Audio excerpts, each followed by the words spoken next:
Hello and welcome to the One People Show.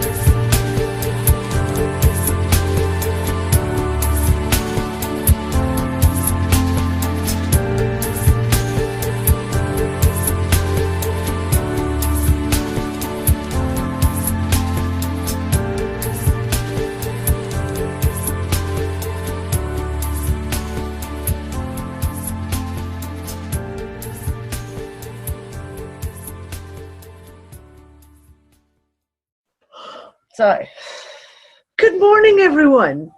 Welcome to the One People Roundtable Show. The show of insanity. Alice in Wonderland, Through the Looking Glass, Wizard of Oz. Which reality are we in today? Now, this is a big one because this is interesting. Because so far, there's been a large group of us that seem to have been in agreement about the Mandela Effect. There's been kind of pretty much two camps. Ones who feel that everything has changed, everything almost, and others who feel, no, it's all same old, same old. It's always been Bernstein. It's always been sex and the city. It's always been, no, Luke, no, I am your father. And they're not seeing any changes and think the rest of us are nuts. However, when we did our Saturday's impromptu WTF is going on thing, sort of put it out there that if the event of 9/11 or what was it, JFK's assassination. Well, you said 9/11, and then after the show, I talked about JFK's assassination and Princess Diana's assassination. If any of those major events start to change. What does it mean? Well, it's changed. Guess what? JFK? Yeah. But before we go into what the change is, I just want to talk a little bit about people's responses to it. Oh, it was amazing, people's responses. Because people who've been right there, it used to be Bernstein. Now it's not. That's changed. Now, and it used to, we were in agreement right up until this point about what seems to be an old timeline or an old reality or an alternative or whatever we're talking about here. Or at the very least, people who've been very open-minded and been like, okay, that's really interesting. Okay. We're seeing a schism amongst this group because there has been a significant change in the whole story around Kennedy's assassination. And so people who I would have said, we're all from the same reality, suddenly we're not. And had judging from the responses, and not just in the Unfuckers group, but all over the place. I mean, because I went through YouTube videos, the responses, there was a lot of people that had almost what I'd call a virulent response of it was, no, it's always been that way. It's always been that way. You just don't remember. You don't remember. So whereas every change up to this point was a clear Mandela effect, now because there's a difference where they're not seeing it, it hasn't affected them personally, it's same old for them. It's like now they're saying everybody else is misremembering. But I think it's more than that. I think it's in generations. If we talk about things in generations, i.e. your grandparents' generation, your parents' generation, our generation, our children's generation, our grandchildren's generation, it seems almost as if there's in every generation one event that is massive. It's the kind of event that you will remember where you stood the moment you heard it announced. Kurt Cobain blowing his head off. Kurt Cobain. River Phoenix dying at Johnny Depp's nightclub. Princess Diana being killed. JFK's assassination. These are events that are so, I don't know, they had such an impact on people that people remember. Like I said, I can remember talking to my mom about exactly what class she was standing outside in high school when she heard that JFK had been assassinated, when it was announced over the PA system. She says, I could take you to the school today and take you to the very spot where she was standing when she heard the announcement. Same with me when Princess Diana died. It was the same thing for me. I can tell you exactly where I was standing, all the circumstances that led up to when the announcement came on about Princess Diana's death. So when there's a change in one of these events, if you want to almost call them nexus points events, maybe, when one of those nexus point events has a change, it seems to me that some people are really having a hard time. It's too personal, maybe too personal to their own memories because it was such a massive event. I don't know. Really the version that I remember, that Dee remembers, that looks like many of you remember, is that there were 4 people in the car. The driver, a passenger, Kennedy and his wife in the back. Yeah. Now, the new version is that there is the driver, there is a passenger, there is now a bulletproof screen, presumably bulletproof, behind them, another row of seats with a governor and his wife, the Connollys, I believe, and then Kennedy and his wife. I got into the whole JFK thing when the film came out, when Oliver Stone's movie came out. That's what tweaked my interest. So in the research I did following that, and I know, again, in more recent years, there was the whole rumor about the driver. I mean, there's always been, did Jackie do it? Did Jackie do it? Did the driver do it? But there was the thing about the driver. Did the driver do it? And there was clear footage that showed at one point the driver reached back. Now, if he had a gun in his hand, and if this was even a remote possibility, that piece of glass couldn't have been there for one. Yeah. That theory could never have even been postulated had there been that whole middle section in the car. Yeah.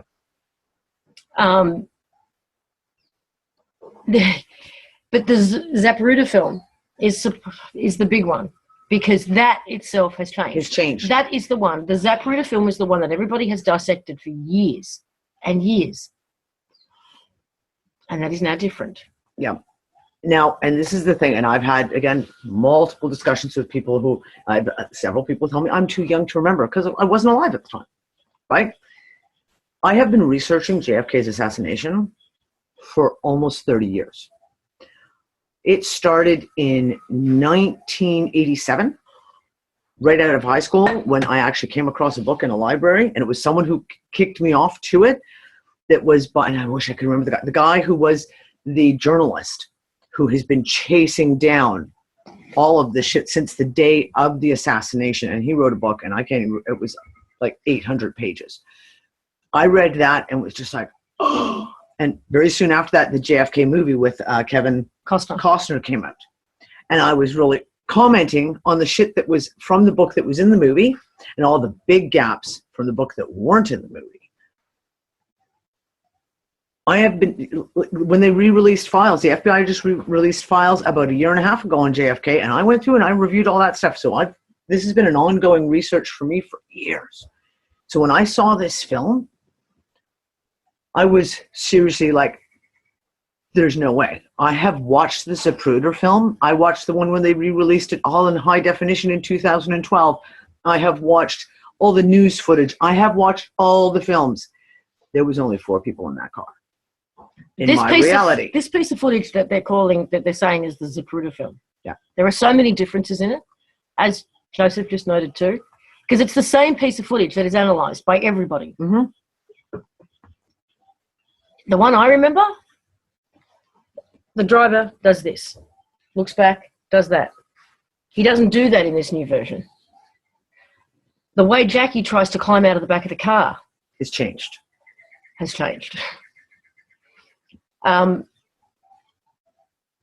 There is no, one of the things that's really obvious in this new film is this huge bouquet that the couple, that like the Connollys are holding on to. I was like, what the hell is kind this of big green thing? Like, what the hell is that? That was never there. No, it's the thing that catches your eye all the time. It just sort of pulls you to it because it's such a big, huge, ornate piece of stuff in the way. Stuff. That was never there. I don't know what this means. I laughed because I fucking said it. The words came out of my mouth. And it's like, no, well, going back to the whole conversation, is this just my little universe bubble, my own perspective? I'm just living in my own universe bubble, and then I made it happen because I said JFK, and you guys are all just, you know, playing around in my entangled and entwined in my universe bubble. Well, fucking stop it. I'm sorry. No, it's something major. I can't tell you what it means. The biblical changes are coming fast and furious to the point of almost every day, and they're fucking ridiculous. And we'll go into those in a second. I mean, they're fucking ridiculous. What are these, when something like JFK's assassination, this is a major gong for a lot of people. See, even in the chat room, we have a distinct, almost 50-50, I think.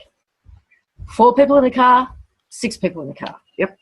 Now, this group, who managed to make it to these shows live every week, have pretty much been in agreement week after week after week, as we've talked about these changes. Just about everything. And yet here we are. Now we've got a schism here. That's what's tripping me more than anything. Okay. That night, though. Oh, that's true. Okay. The night before we woke up to JFK, because that was like the morning. What was that? 3 mornings ago. The night before. Was that the night that I had the blinding migraine and had to was wearing my sunglasses all night? Was that night? Could have been. It may have been.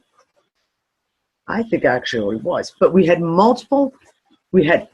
Logan had a complete meltdown for no reason. And I mean, usually there's a tick off with him. Like someone says something, someone does something, he has a problem with something.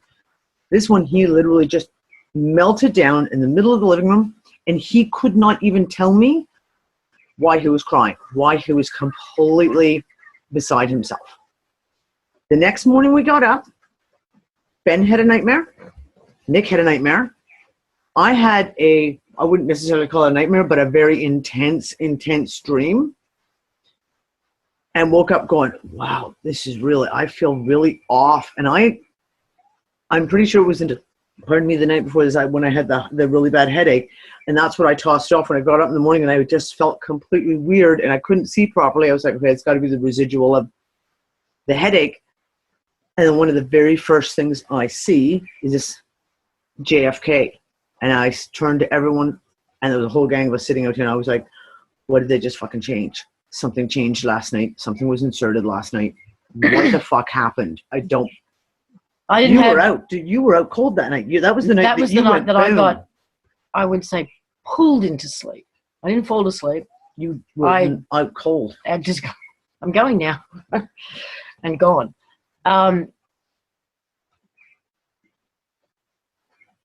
People are dreaming. A lot of dreams. 3 nights ago. It would have been 3. Whatever. Well, if you ever. Yeah, I made the big on Facebook with the post about JFK. It was the night before. So if we hold on, well, guys, just give me a quick second. If I go over here, I'm going to say 3 nights ago.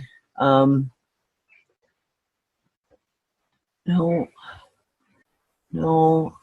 We actually got it up. I've pulled up every. Oh, is that the one I don't have pulled up? You must be joking. Yeah, but it'll be down here somewhere. Hold on, guys. Just give me a quick second, because I got it now. Now I've got my whole wall is full of Orlando shooter stuff. So pardon me, I have to scroll back past it all. This.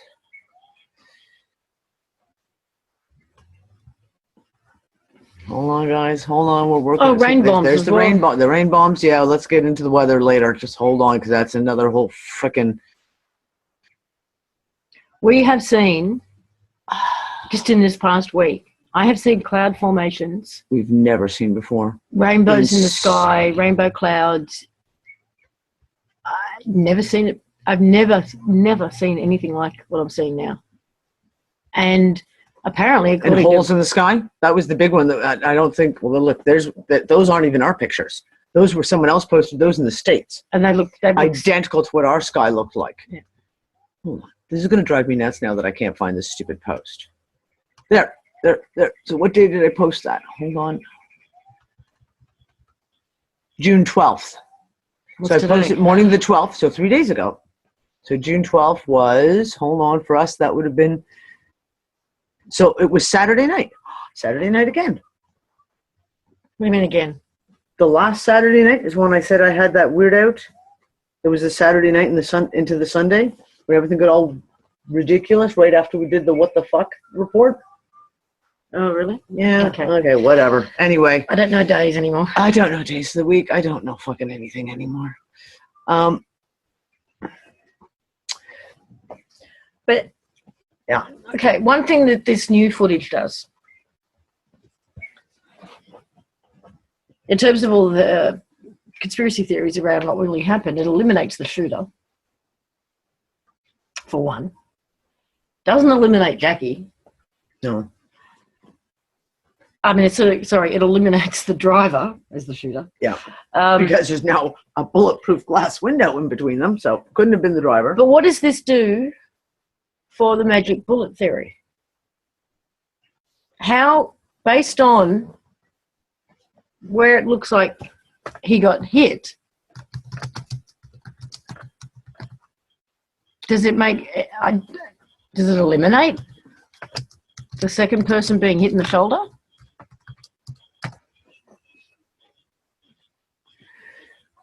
I don't know. And I didn't go into the whole thing. I did not go into all the ins and outs because there's obviously several new videos talking about conspiracies to do with who the shooter was, which is why all this film footage now, and you can see all these things. I don't know. Why does it all come up now? And then all of a sudden we all go, wait a second, there's 2 extra people in the car. Or some of us say. Okay, Barbara's saying, now that you're talking about it, I feel as if I remember both. And that's interesting too. Uh-huh. I've had a couple of people go, oh, I'm not sure. I sort of feel like clearly remember both equally. And I don't, am I? And that's actually really interesting because in some of the previous Mandela Effect things that we've talked about, I have memories of both. I have very clear memories of kind of both. And you kind of go, okay, is it that, for example, the one is, no, I am your father, and Luke, I am your father. I clearly remember both. And what I said was one, a memory of watching the original movie, and one, a memory of a very recent memory of watching it with my kids in the last year where it's already been changed. Is that why I have both memories? Or is it much more twisted and convoluted than that, that basically you've been through both timelines, dimensions, whatever you want to call it? I don't know. I don't know. It's all fucked up. That's what we do know. Okay, get this. Me and my partner had the biggest row since we've been together. We almost split up. It was like he was somebody else. That was Friday night in the UK. We're okay now. Okay. Oh, yeah. We're going to go there. Including a couple. If you know what he's called, you've got his... I don't have the video. I do have the do. video open. And I'll post the link. When we post the recording of this, I will definitely post the link. He has a radio show. And he and his wife are both convinced right now that they're not dealing with the same version of each other that they've always been married to for 15 years or something. According to her, now this is a little thing, but it's one of those significant things you know about your partner. Yep. According to her, he's a ketchup freak, a tomato sauce freak, and he puts it on everything. According to him, he hates it. Doesn't put it on anything, never has.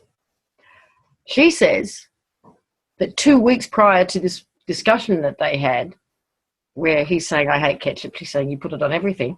She said, I watched you make a sandwich 2 weeks ago and smother the stuff on your sandwich. And he's like, why would I do that? That's disgusting. I would never do that. I would never do. And that's what's tipped them off.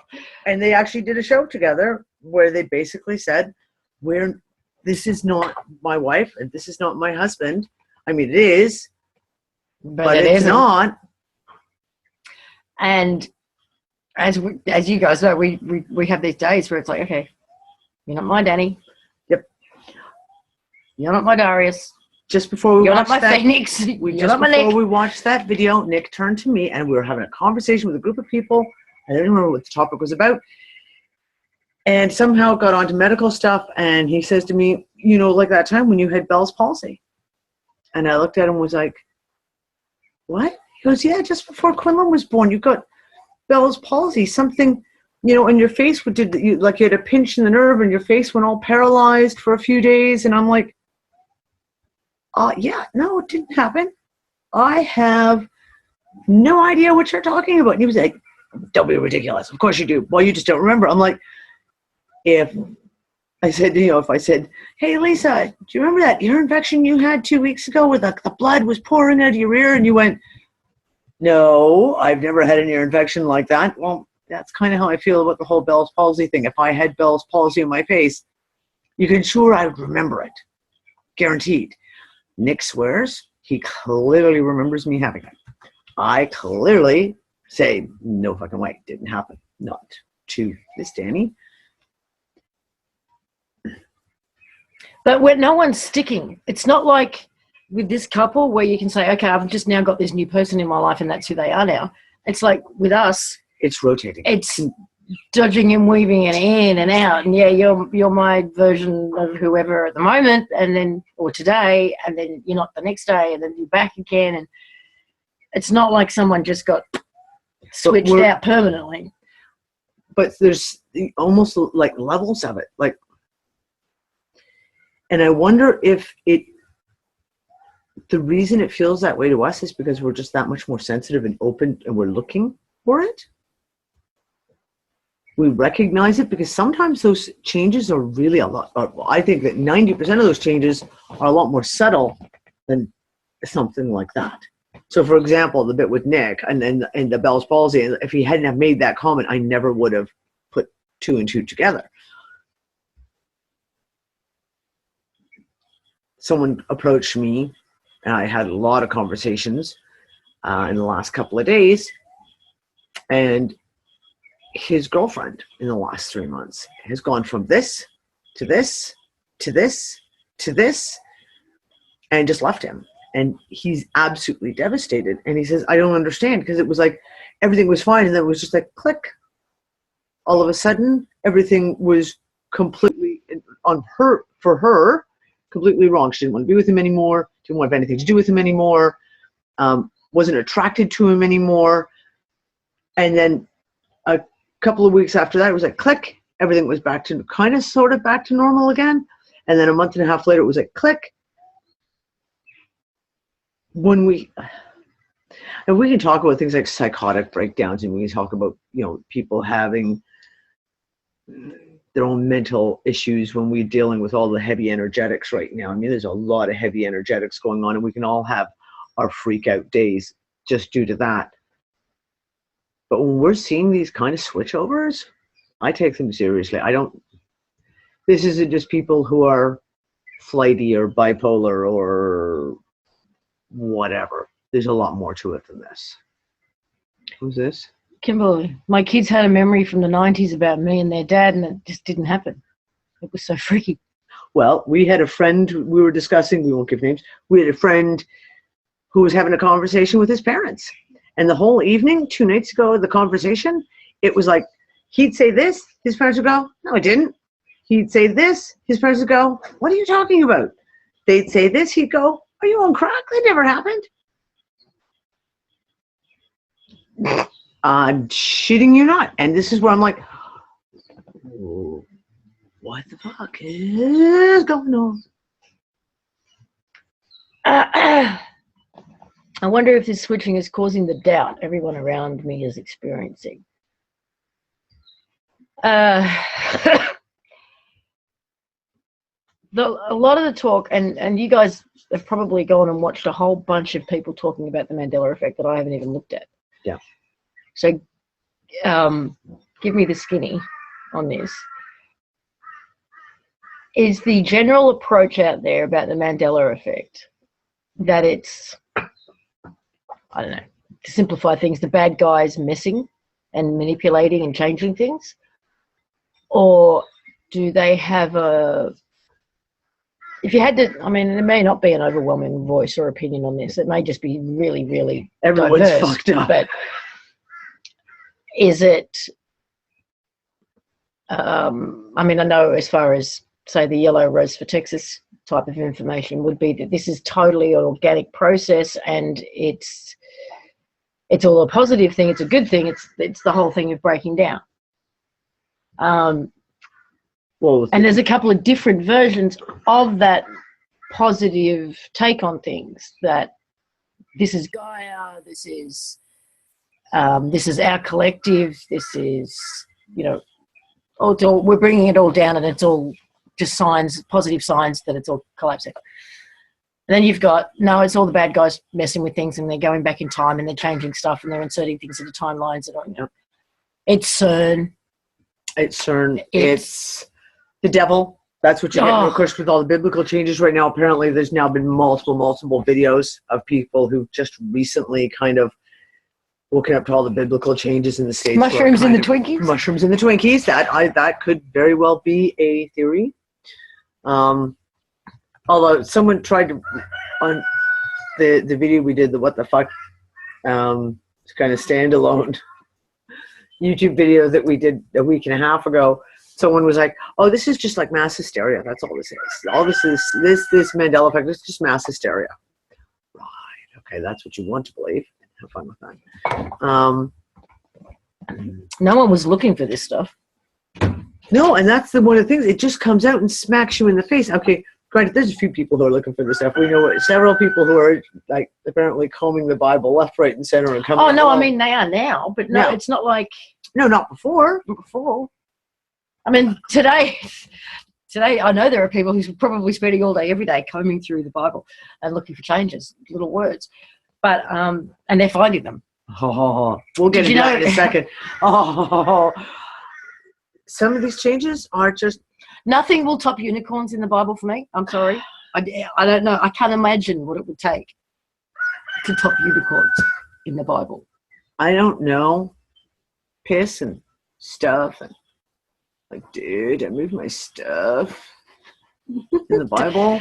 Okay, great. If the line, dude, I lost my car, comes in. Dude, I lost my car keys. No.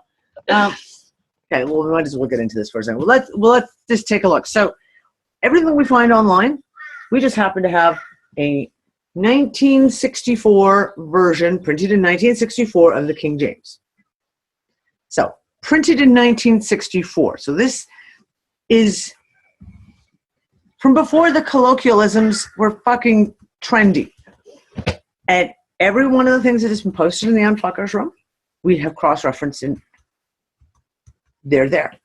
They're there. So, one of them is the word piss is in the Bible. And pisseth, which I personally thought was really cute. And I went and I looked up the word piss. I was like, okay, let's just do a little research on the word piss. Okay, piss meaning urinate, piss. Yes, it is an actual old word. It has been used in the English language since around the 13th century, according to history. Ha. But it has always been a not nice word. It's always been a slang. It's always been crude. It's not the word your mother would use at the dinner table. It's not the word they would put in the fucking Bible. It's not a nice word. 1964, it still wasn't a nice word. It was not a word that my mother would ever say in 1964. Wouldn't have happened. So it would not have been in the Bible. Yet, the word piss is. We have the word... It's urine everywhere else. It's everywhere else. All the other Bibles say urine. The King James versions, all of them, say piss. Now, I'm going to go over here and pull up screen share and show everyone the various ones. Hold on, guys. Okay. Bear with me. So stuff. Here we go. Stuff is now in the Bible. Luke 17:31. I swear to God, I fucking giggled my ass off. This one just really, and this was the one I just saw this morning. I missed it when it was originally posted. Luke 12. Luke. Hold on, we've got pictures everywhere. Luke 7, 9, 11. Come on. 17:31. Yes. Okay. In that day, he which shall be upon the housetop and his stuff in the house, let him not come down to take it away. That's right, because he had his stuff, dude. I had my stuff in my house. Yeah, again, stuff, not a word that would have been in modern colloquialism in the 1964. Definitely not in the 1600s. Stuff. I call bullshit. Hold on, let's go. This is piss, right? Kings 18:27. And there's multiple scriptures. Basically every scripture in the Bible that says urine now says piss. Yeah, hath he not sent me to the men which sit on the wall that they may eat their own dung and drink their own piss with you? Yeah, again, didn't happen. I'm pretty damn sure of it. Hold on. No, I don't want that. Give me a second, guys. This is one of the ones that made me go, oh, did we not talk about this one? no, we haven't talked about this already. The word Easter, or maybe we did. Guys, maybe you can help me if we talked about this in the last show. The word Passover, so in the Christian Greek scriptures, the Gospels, Jesus is arrested just at the Passover. The Last Supper, they were celebrating Passover dinner. Jesus being purportedly Jewish and all his disciples purportedly being Jewish, they were celebrating Passover. In the King James Version of the Bible, everywhere it says Passover, it has been replaced with the word Easter. As in, Pilate basically didn't want to crucify Jesus because it was Passover. And they would wait till Passover be over, because now he's saying he didn't want to crucify Jesus because it was Easter. And they wanted to wait till Easter was over, because Easter couldn't be over because they hadn't crucified him yet. Because Easter is the holiday remembering Christ's crucifixion. So how could they not crucify him? Because they were waiting for his crucifixion to not happen. It just makes no sense. Why in the world would you substitute the word Easter for Passover? They're two completely different holidays. Apparently wineskin has changed to bottles. Yes, I did hear that one too. That was another one that went by last week. Everywhere where it says wineskin. Can anyone give us where it says that so Dee can look it up physically? I got the Bible. The wineskin was one profound change, yeah. And no, but here's the thing. As I look at stuff like that and say, okay, bottle, they would have had bottles in the 1600s when the King James Version was originally written. So perhaps they would have made that substitution at that time and instead of wineskin said bottle. Perhaps, because you could see that it's a normal word. It is a word that would have been in existence in that era. But piss and stuff, no, definitely not. Somebody said when they put the word fuck in the Bible. Well, no, this shit. Oh. And then Jeff's asked Solace to please put it in there. Solace, please put the word fuck in the Bible so we have a little for sure symptom. I was going to say something earlier. What was it? What were we talking? No, it's gone. So, anyways, basically, we can close that for the moment if you want to turn off the screen share. Oh, okay. There are Christian groups apparently right now who the whole Lord's Prayer thing has just been discovered by another wave of people, and it's much, much bigger than it was in October. Like, way bigger. And there are a shitload of videos now of like literally evangelical Christians in the States losing their shit. This is the work of the devil. The devil's doing this. It's all the devil, etc., etc., etc. So this is a major one. If we have something, this whole wave in the last couple of weeks of the whole Lord's Prayer thing, people are just discovering that. And we have this JFK thing as well. I'm telling you, these are major, like it seems to come in waves. What does that mean? That it comes in waves? Brenda's got a new King James version. It still says goods. Doesn't say stuff. I'm gonna have to go hang up the sun shield for like the whole 30 seconds. If you remain calm, this can be fun. Yeah. Well, kind of like the hypotheses the other week of, you know, or the analogy of the ant farm, right? If this is an organic, positive, revealing, right? I think that whatever is on the other side of all of this, whatever is actually real, is so far removed from what we know that to just go from here to seeing that, we probably would lose our minds. But this is a very gradual process of shaking us up to just at least contemplating that not everything is as it seems, that reality is changeable, fluid, perhaps. Reality is very changeable and fluid. And I think to me, it feels like it's speeding up, right? You know, it seemed to be a couple of weeks between Mandela Effect changes 6 months ago even. Now, I don't think a day goes by where at least one thing is brought to our attention that is different to what we remember. Yeah, we're not even talking about the multitude of names being changed of products, names of stores being changed, all of this words of songs. We haven't even gotten into that. We're looking at literally just a very small, a very specific section of these that are coming out. I mean, and they're getting bigger, like JFK. Like, yeah, Lord Spur and JFK. I don't know. That's pretty fucking big. 9/11 and Princess Diana's death. Kurt Cobain's still alive. I don't know. Let's just wait and see. Oh, I'd like a world where Kurt Cobain is still alive, where River Phoenix is still alive. Pardon me, guys. Elvis Presley. If Elvis Presley has not left the building, that would be awesome. Well, you know, there are theories on that. There are a lot of theories that that Elvis Presley never did leave the building. I know. And that he has now. Just recently. Exactly. And Easter is a Christian holiday, not a Jewish holiday. It didn't exist until after he... Exactly. And even that didn't exist until 75 years after. No, there used to be I know there was no unicorns.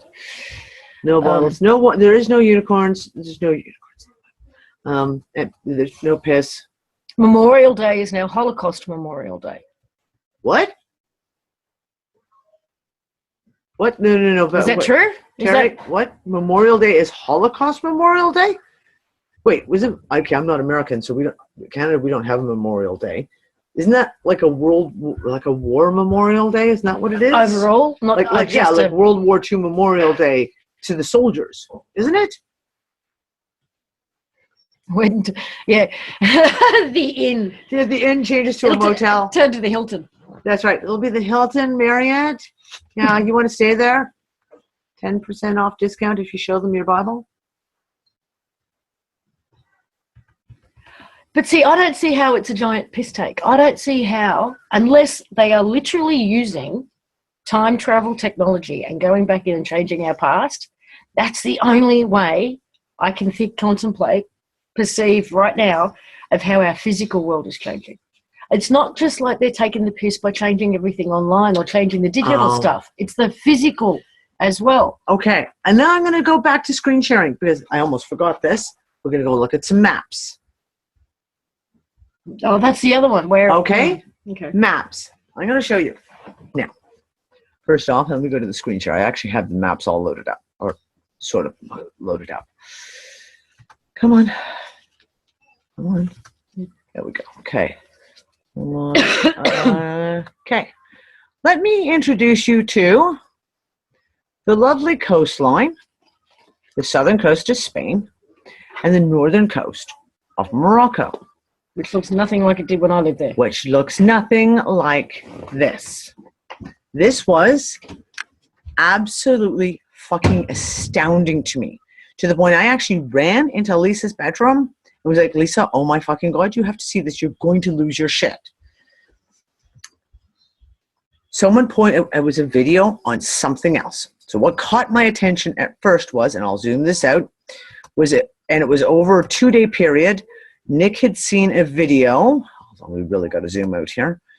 Nick had watched a video that was an artistic representation of the Earth with the sun setting over it or coming up behind it.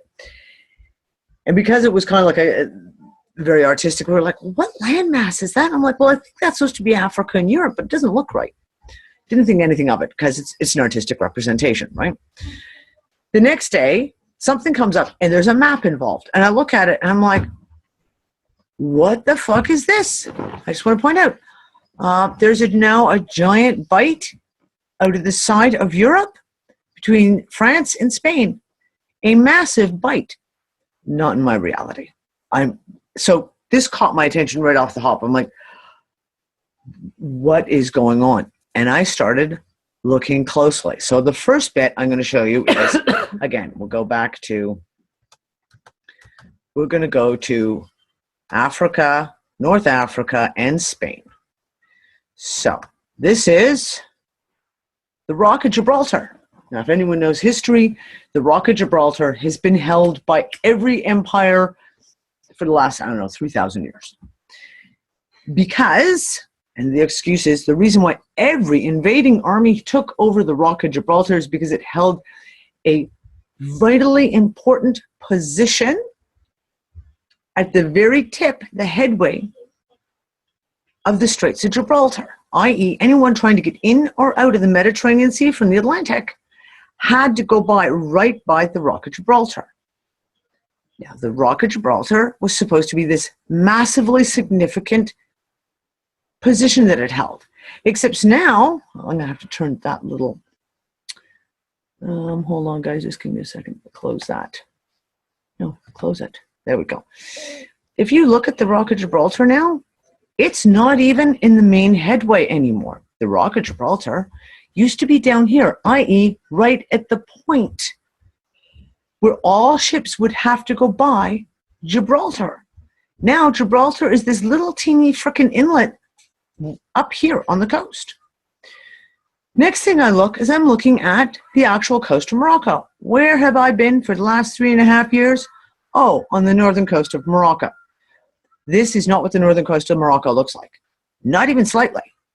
Not in your reality. Not in my reality. Or mine. Or in hers.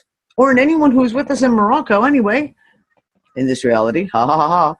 Let's play that game. Tangier down here.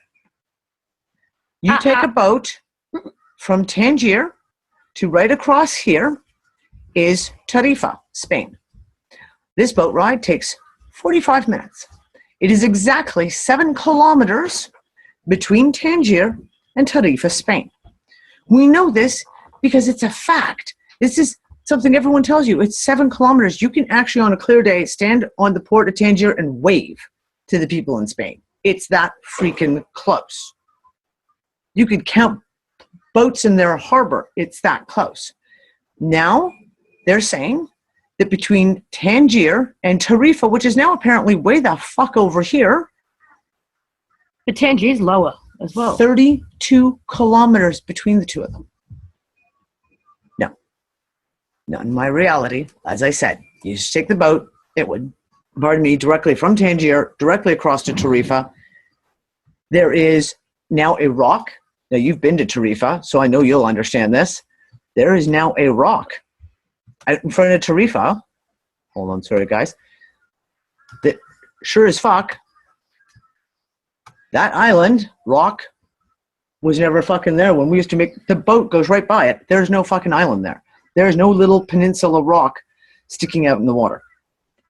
Doesn't exist, never did exist, and I have made this trip myself several times on the ferry going back and forth between Tangier and Tarifa. But that whole top of Morocco is wrong. It's showing it basically like this. No, darling. It used to be like this. Tangier was the closest point to Spain. Tangier was the closest point to Spain. Basically, it was this. If you take all of this, shift it westward so that Tarifa is somewhere over here, and raise Tangier up to about here, and then it comes almost straight across to Ceuta, and then it slopes away. But even the slope away, we said ourselves, it doesn't slope away this steeply. No, it slopes. Oh, well, I'm sorry. It slopes away like more this. at an angle that way. Yeah, it's just kind of like this. It's more of a gentle angle. When we zoom out, and I looked at and started really looking, this entire north coast of Africa is completely changed. Yep. The north coast of Africa does not swish that far up. Tunis is not directly opposite Sicily. And if you really want, all my Italian friends out there, take a look at the size of Corsica and Sardinia now. Corsica and Sardinia, these islands right here, are not that fucking big. Nowhere even close to that big. And when did that get so close to the boot? Well, and this is it. The boot is now kicking Sicily instead of Sicily kind of hanging off the boot. Tunis is directly opposite Marsala, which is just blows my fucking mind. All of this. So I went and I started looking out, and I went over and I had a couple of days, and I had everyone. I said, go look at the places that you know. So I went up and I pulled up good old Ontario, and I pulled up Toronto. And I called Nick over and I was like, Nick, you better come and take a look at this. This is Lake Ontario. This is Lake Erie. This is Niagara Falls right in between. And now all of a sudden, there's this much distance between Lake Erie and Lake Ontario. And Nick and I used to live in Niagara Falls, literally, when, yeah, no, they're not that far apart. Niagara Falls is kind of smack dab, and they almost touch. The lakes literally almost touch, which is why Niagara Falls is so powerful as a hydro source, why the falls are so big. They almost touch. Now we have this, like, they're all separated by this much. Someone else, I'm sorry guys, I have to kind of keep zooming in and out. It just makes it a little easier. A friend of mine in Alaska was like, what the fuck with Alaska? First of all, if you notice, how come Alaska is now almost the size of the United States? There's Alaska. There's the United States. Since when has Alaska become almost the size of the entire United States? Several friends of mine in Alaska were like, I don't recognize those islands. Where the fuck did those islands come from? And then, I mean, I talked about this a little, various islands over and around here. And they specifically, I can't remember specifically what names, but there were several, they were like, I've never heard of this island. I've lived in Alaska my entire life. The seed bank place. Okay, I'll get to that too. This one here, this is off of Russia. This, to my memory, has always been an island. And now all of a sudden it's attached by a land bar. Go over here. Now, we've talked about the whole Greenland thing a lot. We have looked at this map a lot to do with Greenland, because how did Greenland get to be that freaking big? Okay, there's Greenland. Ginormous, ridiculous, as big, if not bigger than all of Canada, perhaps bigger than Canada and the US put together, really. And now you have this island right here. This is Svalbard, which is where the seed bank, the Arctic seed bank is. Now, if you guys remember on the shows, we did the whole Greenland thing. All of us, you remember when we looked on the show and we're pulling out all these pictures of around Greenland. 2 months ago, maybe 3 months ago. Svalbard was not that big, and it was not attached, but it was an island off of Norway, somewhere down here, not up in the middle of nowhere in the Arctic. Yeah, I know. I'm gonna have to put my sweater on because now all of a sudden it's raining and cloudy again. And then finally, last but not least, I have a friend over on the weekend who is flying from Japan to Vancouver. And he says to me, oh, well, it won't be that bad. It's only an 8-hour flight. And I went, what? And I talked to Nick, you were here for the discussion of, like, have planes in the last 10, 15 years dramatically started flying faster so that their flight times are shorter? And we went through the whole things in blah, blah, blah, blah, blah, blah, blah. It now takes 8 hours and 15 odd minutes or something to fly from Japan to Vancouver, Canada. Now, I've never made the flight myself, But my cousin used to make it all the time. And I know that even though she would do like a 3-hour or 4-hour stopover in Hawaii, that flight was like a 22-hour flight to go from Vancouver to Japan. It wasn't a little 8-hour hopper flight. It wasn't a little 8-hour hopper flight. Everything looks different. The maps don't look the same. More and more that we look at it, more and more stuff is coming up. And we're like, how is this happening? And look at this. Alaska is the size of the United States. I don't know. Pretty sure that all my Alaskan friends will concur and say, no, Alaska's not that fucking big. Sorry, I'm just going to try and catch up with chat because you guys are 160 odd messages. The chat's 167 odd messages ahead of us again. Again, though, someone brought up, again, the map of Australia and said, look at where Australia, New Zealand, and Tasmania is. I took it to Lisa and said, tell me. And she just did the same thing of like, why is it so far away?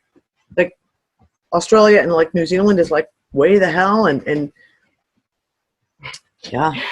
Someone's making a joke. Installed an incompatible plug-in. Lisa knows what that'll do. Yeah. Ha, ha, ha. But Maurice, here's the thing, though. It's not just bad map making. It's not the matter of you say, okay, it's Google, i.e. the government, the bad guys, are changing the maps to trick us somehow. These are supposed to be based on satellite maps. You can flip this over from here and go to the whole satellite version of it that is supposed to be, if you believe in satellites, I'm not entirely sure that I do, but it's supposed to be a satellite map. If they're talking about all these changes now, physical changes. If I go to Tangier tomorrow and was to go and fly in and then take the boat from Tangier to Tarifa, is it now 32 kilometers apart instead of 7? Well, so, and just the question there, Lisa, do you mean that reality as we know it is being corrected? And that's, yeah, in a way, yes, because physical reality has changed. It's not just the digital world. It's not just the online world. Exactly. It's physical People reality. who have had a Bible in their home and in their family for years and know it word for word or know certain sections of it. No, but the book itself has changed. The wording in the book has changed. People who have album covers that they've had since they were concert kids. tickets. Concert tickets, Sorry, books. The physical world is changing, and people who have been dead are not dead. 6 reports in the last 2 weeks. At least 6 people I know of in the last 2 weeks have either dropped a message and sent us messages about someone they know has died. Know for a fact, and died not just recently, but has been went dead to for their like funeral even 10, 15, 20 years ago, are now suddenly alive again. It is as if it's an entirely different reality. It's an alternate reality. It's not. And, you know, I do anyway, keep playing with the idea of, is it merging or is it separating? It's like, and that's what my question is. I'm wondering if it's not, instead of merging in, if it's not separating out. And if one is an overlay, think of it as kind of like we talked about the magnets, right? Yeah. If the one magnet is very, very powerful, it changes the magnetic field of the smaller, less powerful magnet. If there's an overlay that is being separated out now, then it would allow the original to start showing through, breaking through, leaking through. Mongolia is now huge. I know Mongolia is another one on the map. I went and looked it up. I was like, oh my God, Mongolia is as big as Canada. Yeah, that's the other thing, the Arctic cap. There's no land in the Arctic anymore. Well, we talked about that one last August. We talked about that one. There's no land in the Arctic anymore. Don't know where it went to. Apparently, the North Pole, Santa has a houseboat. The workshop is, on pontoons or something. Well, the whole expanding Earth thing, some of it does sort of support that, because it looks on a recent map or satellite image, it looked like the distance between Australia and New Zealand. Already for me, New Zealand, if this is Australia, hang on, you're going to see it opposite to me because I'm doing it with my hands this way. Then New Zealand was about here. Like just about there. Yep. Now it's down here. And yeah, it's already shifted that way, but now it looks like it's even further out that way. Way out in the middle of the ocean, in the middle of nowhere. Although, I mean, I was there at Christmas. Flight times hadn't changed. It still took about the same amount of time to get there. If not...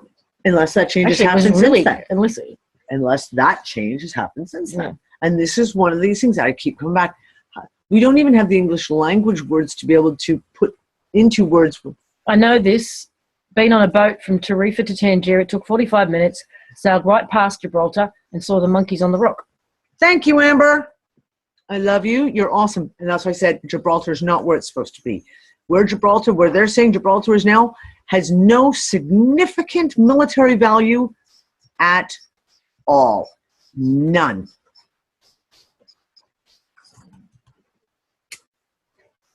An expansion. They've installed an expansion pack. But then, like I said, the flights from Japan to Canada have gotten smaller. So I'm almost wondering, is it a matter of like it's just a shift in this way?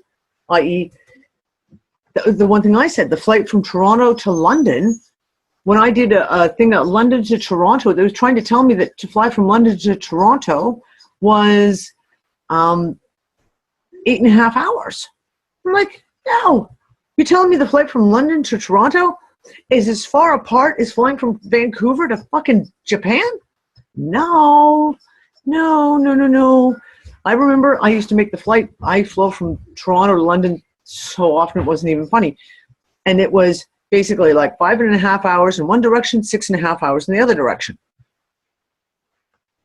So why are these things all shifted? Why is it they're saying flights to Toronto, London are longer? Sorry, Jeff. After the show, you have to pick me and ask me what made me laugh. You gotta. Okay, guys in the chat room, we have 200 messages behind. We're trying to catch up. To take over a country or culture, the books of knowledge and the knowledge keepers are eliminated. So now it's electronic way to alter consciousness. So that this just validates that it's all about our consciousness. And Terry, I'm not going to say you're wrong. So can we manifest Unfucker Island? Is the Unfucker Island. Everyone manifests it, but it's got to be somewhere warm. Yeah, in the tropics. Geologically safe. No winter. Didn't Japan buy that island? Evil. Yeah, didn't Japan buy that island? Yeah, that's the Kuril Island, and yeah, there's Japan and Russia are having a war over that kind of sorta. That's another one. But what you were saying about the difference between electronic records and physical records, what's the one thing we've seen in the last 2 years? Massive fires. Yeah. In all the places that hold documentation, the Russian Museum of Natural Science destroyed.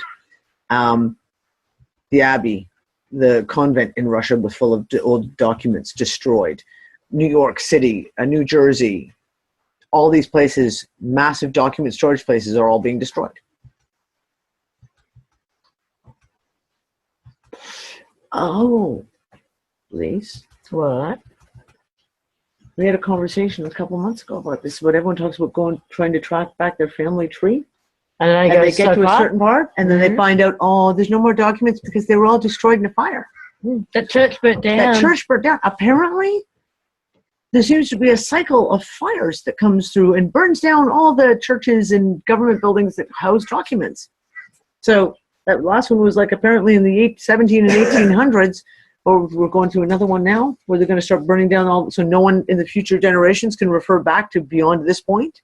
Oh, well, even we saw that even the hotel, what was it, the Marriott hotel chain, have got these beautiful artworks and photographs above in the rooms, as decorating the rooms.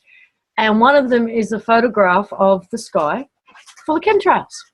Full of chemtrails. And there's no way to mistake it. They were fucking chemtrails. Oh, yeah.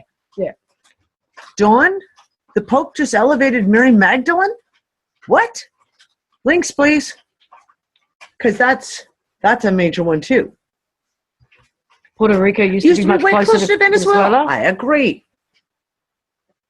And Cuba was not that fucking big. Hawaii to LA was about 8 or 9 hours. Exactly. What? No. Yes, that's what I'm saying. No. Yes. When you fly from Sydney to LA, Yeah. you pretty much go through Hawaii somewhere in the middle. It's a 12-hour flight. Not 14-hour flight. Didn't used to be. That's what I'm saying. I agree. Who was it who just said that? Elena. Yeah. Total. No, Sydney it to was LA. like 7-8 hours just to get to Hawaii from LA. Nah. Yes, that's what I'm saying. No. Yes. Not in mine. I know. Sorry. It isn't mine. And again, I'm only going by recollections of conversations I had 20 years ago with my cousin. Used to fly Japan to Hawaii, Japan to Vancouver all the time. Okay, somebody from Australia, please. Have you ever done the flight from Sydney to LA, and how long did it take? Jeff, how long did it take you to fly from Oregon to?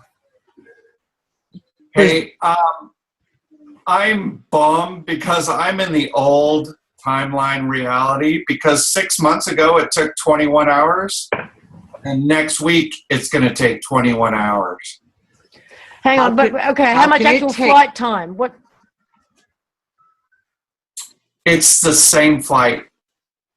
Hang on, you get on board in Oregon and you fly directly to Brisbane? No, to LA. No, I go to SFO, to Sydney, to San Francisco to Sydney. How much is that? How long is that leg, the San Francisco to Sydney? I don't know, I'd have to look. But that's more than 14, then we are not on the same.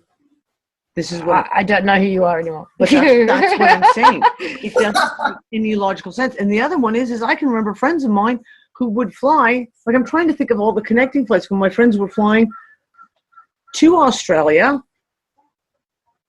and what connector flights they used to do, because you used to do kind of like a hop, like you do almost like a 2-step hop where you do either Vancouver, SFO, or LAX to Hawaii, and from there you'd either go like Hawaii, Hong Kong, or Hawaii to Tokyo, etc. across. The first time I went to the States was in 2012, right at the end of 2012 actually, leading up to the 21st of December, and I flew from Sydney to LA via Qantas on one of their big A320 Airbus things. And if it was either 12 or 14-hour flight direct, and from there I had to change and I go to Sacramento. But that part of the flight was no more than 14, and you go over. You almost wave over Hawaii on the way over. Hold on, just shits and giggles. And you talk. That was about just over the halfway mark on the way there. There would have been. Well, see, it depends if it was 12 or 14 hours. Just give me a second.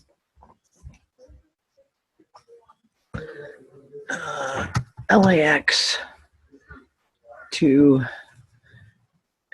SYD. Don't care what date. Pick a fucking date. Doesn't fucking matter. One person, one way.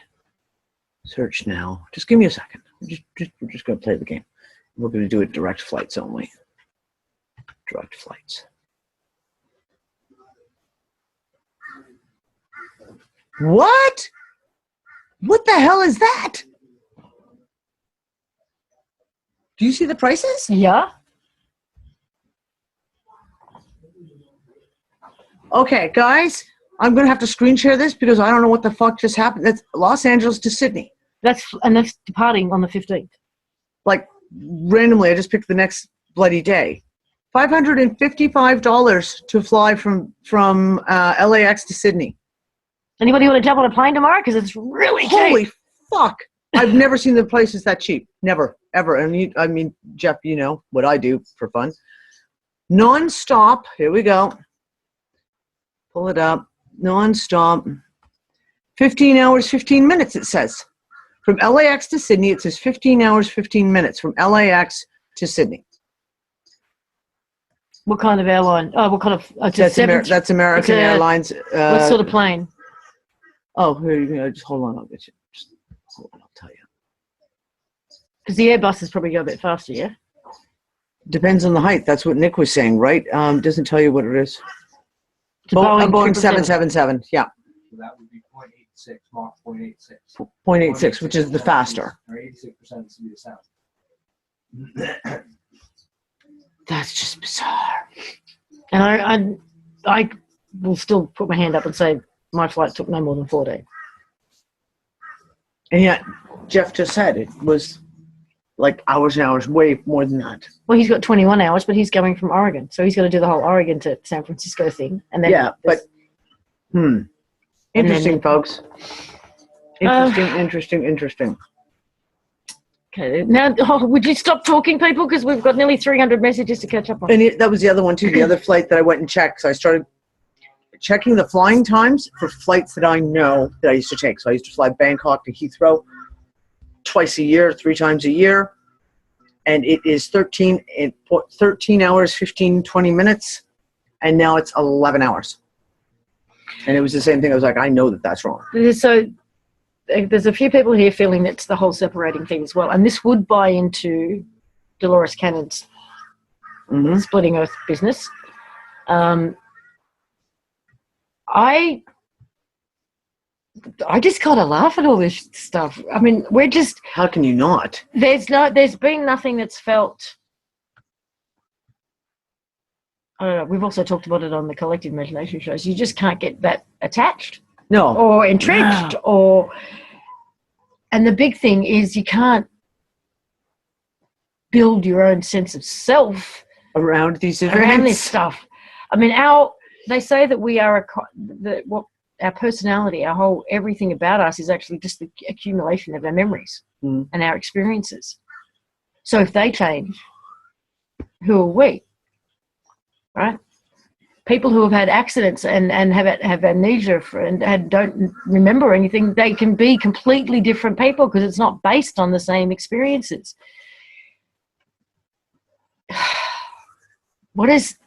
I think it's teaching us, at least it feels like it is, because there's absolutely pointless in being otherwise, as far as I can tell, to not be attached to our perceived idea of who we are as a result of our experiences. Well, it's kind of funny because that's the whole JFK thing. A year ago, if I'd seen that JFK thing, I'd have fucking lost my mind. I'd have been down the rabbit hole for like 2 days solid, pulling up every bit of film footage, researching, et cetera, et cetera. This time, when I think I spent 15 minutes on it, I went, oh my God, there's the film, there's the Zapruder, there's the TV stuff. Oh fuck, that's changed. That's really wild. But there's no attachment to it. It's an indicator, but there's no attachment to it. It was the same thing even with the biblical stuff. I've been laughing my ass off going, I know they didn't use these words in the Bible, but there's no attachment to it because at this point, you just can't attach yourself to any of these memories because they're meaningless. If your reality can be switched at the drop of a dime, it all becomes rather, meaningless. Okay, I can see a flip or a negative connotation to that concept too, because if it makes us detached from all of this because it's also interchangeable, it's not real, it's fucking virtual, blah, blah, blah. That could be, even though I know I've had this conversation on the collective and said the opposite thing in terms of how I feel about it, but I can see how it could be used to get us less invested in the experience and not be proactive and not protest, not, be activists, not be all of that, because it doesn't matter. So I can see how it can be used and manipulated. However, to me, our experience here is what it's all about. But what it's all about is just that it's a matrix of holograms that apparently are just interchangeable every day. Oh, I told you I found that article again, right? I talked about this, I think it was back when I was still in Morocco, I'm pretty sure we found the article. And it was an interview with a group of guys designing a video game. and it was going to be this video game where the universe basically self-creates itself through the play of the gamers, right? And that you could play basically forever and never repeat anything. Magdalene got ranked as an apostle. What? Okay, guys, I need a link. I need a link. If Mary Magdalene has just been named as an apostle. Don't send it in this chat because we'll probably, we're in do, but also can you send it to Dee directly on Facebook because we'll lose it. That would be one of those things that might make my head twig a little bit. Is she apostle and not a prostitute? Or she's an apostle and a prostitute? Or Prostitute. She's no prostitute. Nick, stop it. That was too funny. To get more girls to be prostitutes, they're gonna name her an apostle. you can be a holy prostitute. You can be a holy prostitute. You know, there's a lot of old religions where had holy prostitutes, you know. Nick, Did you write that? Seriously? You're making enough noise. Shh. Quiet. Everyone, again, losing attachments. Everyone I know is unhoming, unrelationshiping. Unemploying, Shipping. unattaching. Yeah. This is true.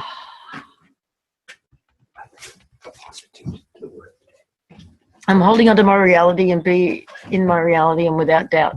Doubt comes from double and thus duality or divide and conquer. Doubt is what separates. Yeah. Just observing it. You know, just observing it. And that's exactly it. It's not about doubt. Because, I mean, a lot, like you say, the Luke, I am your father, no, I am your father. You go, wait, I kind of remember it both ways. But for me, I know it's any of these things that come up, these Mandela effects, it's my instantaneous reaction to them. No, that's not right. Or, yeah, I do remember that. Or not. It's not about doubt, because I don't ever doubt. I sit there and go, oh, my God, there was only 4 people in JFK's car when he was killed. Vatican City, June 10, 2016 at 9:57 a.m. CNA EWTN News. Faithful to the wish of Pope Francis, a new decree has bumped the liturgical celebration honouring St. Mary Magdalene from a memorial to a feast, putting her on par with the apostles. Mary elevated to apostle. Oh, wow. The Feast of Mary Magdalene. I'm going to have to ask Moosh if Malta's adding a new feast day in there. They're going to have the Feast of Mary Magdalene. And is there a dress code for that? I mean, do the Catholic priests expect you to dress like a prostitute if they call her a prostitute still? Don't know. Just wondering. Well, some have imagined Mary Magdalene as either a prostitute or the wife of Jesus. Western Christianity, since the time of St. Gregory the Great, has traditionally identified her with 3 women in the New Testament: the sinful woman who anoints Jesus' feet with fragrant oils and washes them with her tears, Mary of Magdala, and Mary, the sister of Lazarus, and Martha of Bethany. Yeah. Popey Poo been drinking too much unicorn piss. God, you guys come up with some good ones. This is okay. There you go, a new one. This is our new MO, bringing up new ones that happen right there on the air. Here we go, guys, live, coming to you now. Archbishop Roche hailed her as the apostle to the apostles. The apostle to the apostles? A phrase coined by St. Thomas Aquinas? Yeah, no. What? Okay, I'm going to... Tom, I need links to that, please. I'm what? St. Thomas Aquinas never called Mary Magdalene the apostle to the apostles. Never. Yes, Eva, we are living in a fucking circus. See, this Bible stuff doesn't get me the way that it does Dee. Because she grew up on it. I didn't. Yeah. But that's why we're perfectly balanced. Because I can look up all the scriptures and go, that's not what it fucking said. And she goes, that's just fucking that doesn't even make sense. Just doesn't even make sense. This shit don't make sense. St. Mary Magdalene, the Archbishop said, announces to the apostles what in turn they will announce to the whole world? Oh, okay. Hold. Sorry. She sounds like the godfather of the apostles. Oh, dude, this is actually pretty fucking major. Quiet, boys. So here comes all the kids running through. June 10th, 2016. I almost said 1916. That's funny. 2016. She is witness to the risen Christ, announces the message of the Lord's resurrection, just like the rest of the apostles.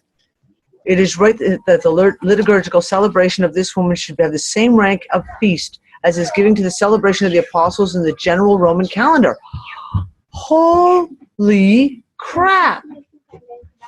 Calling Mary Magdalene an example and model for all women in the church, the Archbishop said she had a special mission to which the new rank of feast does justice. Wait, she had a special mission. What special mission did she have? This is a complete flip around of Catholic doctrine. Like, this is a massive somebody flip who over. doesn't know. I know that. This is like a massive change to Catholic doctrine.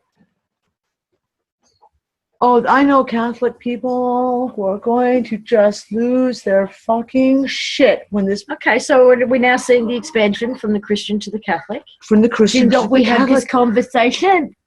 But this is. No, remember? No, I know. We 2 or had 3 this days conversation. ago. I know. Were you I know. talking about? Oh, Oh, I know. But this is what I'm saying. This is very specific to the Catholic. You're right. I mean, now the evangelical, the Lutheran, the Protestant, Anglican, etc., they may not take this as groundbreaking as much because they tend to ignore a lot of that kind of sainthood type dogma of the Catholic Church. But this announcement is such a radical changeover in Catholic dogma that this, I mean, you have to understand that you're this is not a talking Mandela major effect. Christian. This is them pronouncing now current, right? I don't think it's a Mandela effect. And yet, holy shit, if you had said, take a guess at something, you know, like in January 2016, guess what Pope Francis would Because it's not announce this year? For me, to be a Mandela effect, we would have to find out that the Pope said this a year ago, 2 years ago, 10 years ago. But this is happening now. So I never is could have seen this a coming. weird flip on the part of the church, but it doesn't qualify in my mind as a Mandela. Well, because we don't know the background on it. Not This yet, might yeah. be something we Sure. have to look into the background. I don't think it is a Mandela effect in that traditional way either. I think it's just a new announcement. But holy shit, when we look at some of the shit of like changing of the Bible, et cetera, and this, wow.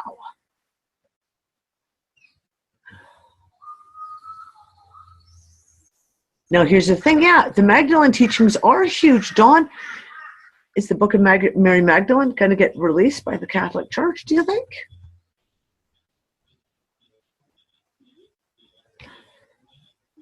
Now, here's And what's the other ones they're holding on to? The Fatima? No, Okay, no. the other thing I'm thinking of. Ben gave me this one. This is a King James version, and it contains the Apocryphal, which has the book of Mary Magdalene in it. So I went looking, and I've lost the link now. I couldn't find it. I'm sure I could find it. Someone remind me to try and dig it up. That was an examination of 7 of the major Bibles right now, and it was a look at all 7 of them. And of course, the big one, the big boy of them was always the King James version. The Apocryphal was included in all Bibles up until just the last couple hundred years. Even early King James versions of the Bible contained the Apocryphal. And it's only been in the last, really, something like 250, 300 years that those books have been completely removed from the Bible. So you got to wonder. Okay, so the question that's sort of coming up in the chat room is this the correction of the status of the feminine, or is it more corruption of the feminine? That's not the one with the Apocryphal. Where's the one with the Apocryphal? No, it's the King James too. Damn, I've got only the King James versions here. I do have a copy with the Apocryphal, and I think it's in my room. It's always been said that the Vatican holds all these books. All these books in the Bible that were deliberately taken out The Vatican's got good copies. You know the Vatican has copies. So are they going to add those books back in? The Book of Mary Magdalene? Because that would be a major fucking shakeup in the entire Christian faith if that was added back to the Bible.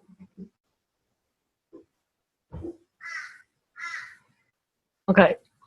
For those of you who think this may be the more corruption or more subversion of the feminine, how does elevating Mary do that? The Apocrypha is poo-pooed by the Protestant faith. And yet, it was in the Protestant Bible up until like 200 years ago. Oh, nice message, Bay. What I find interesting is that I received a message from my guidance in the late 1990s saying, "Are you ready to forget about everything you've ever known?" I think I'm starting to understand what that message now. Yeah, no shit. No shit. So something is attacking the belief and assumption on the Draco Bible, of the Draco Bible? I don't know. This is one of those things. I mean, we had the conversation too, because we talked about it last week. We talked about the other religious holy books. So the Quran, the Torah, and if we could all kind of sort of reach out to anyone we notice if they're noticing any changes in their holy books. And of course, we've talked about the whole Wahhabist changes, the Wahhabist Sharia type changes that have been put in the Quran, which are not there. And like I said, I talked to multiple are they actually Muslim being people. put into the Quran, or No. are they official Wahhabist Quran? I can't read it versions? because it's Arabic, so I don't know. Okay. But basically, I mean, everyone I spoke to in Morocco ever got into this conversation of the Quran were like, that's not part of the Quran. Muhammad never said that. Ever. So, is it Wahhabist changeovers? Where they're deliberately freaking editing and changing things? That's not what's going on. Or There. is it Because Mandela it's Effect retroactive. Oh, you're talking about the Catholic thing. No, I'm talking about the Quran stuff. I don't know anything about the Torah. I haven't got any contacts in that way that could tell me anything about the Hebrew Torah or the Bhagavad Gita. I can't speak. I'm not Englishing today. I'm just going to sit in the corner. Stop talking. The Pope smiling is a bit like Satan saying, "Have a nice day." Yep, for some people, unicorns have always been in the Bible. Mm-hmm. I know. And when I went looking on this, I found clips from the 70s and 80s Of shows and people discussing the unicorns in the Bible. So for me, that all belonged to a whole other reality, not mine. Definitely. I mean, the one I come from, the Christians believe that there were no such things as dinosaurs. That's all a fraud. Because not all Christians. That's the serious hardcore. Yes, those who think Yeah. that the whole thing's only 6,000 years Yeah. old and there was no dinosaurs. And if there was unicorns involved, you can bet if they'd have been mentioned. So no, I've never heard of unicorns in the Bible. I've never heard of unicorns being anything other than a mythological creature that was. It's in not even there. Didn't even. Okay, well didn't even have the same potentially historical significance as dragons. No, who are also supposedly mythological creatures, but they're mentioned in the Bible all the time. Yeah, or at least in Revelations, anyway. But not unicorns. So what if you want to talk about, because this came up, someone talked about the fact that Christianity is the largest religion in the world by population, right? If you prove to the largest religious group in the world that their holy book is completely fallible, to the point of this, let's even ignore the Mandela effect. Just the various basis of us pulling out all these Bibles and showing the different translations, the different wording, and the actual changing of meanings, i.e. forgive us our trespasses versus forgive us our debts, changes the entire message. Could that just be what it is? Literally, it's like, let's tear down this book so that everyone doubts it. If it's almost like a spotlight to show just how flawed the book is, that every single one, there's all of these translations and that they're all fucked up. None of that explains how the physical books have changed. Oh, no, well, I know. That, as I said, let's just suspend our disbelief. That's all I was saying. I can't you can't suspend that, though. I know. It's not like they just put out a new edition and changed everything in that edition. No, I agree. I completely agree. There's more to it. Like I said, who was it? One of the ladies in Unfuckers was at her grandmother's, pulled up the family Bible. It was like 80-year-old family Bible, and looked up all the changes in the family Bible. Like, forgive us our debts. We've had people who've still got Bibles in the family from the 1800s, the 1700s, and they now say piss and unicorns and stuff and debts and Easter and forgive us our debts. Stuff that 5 generations of this family know wasn't in there. Yeah.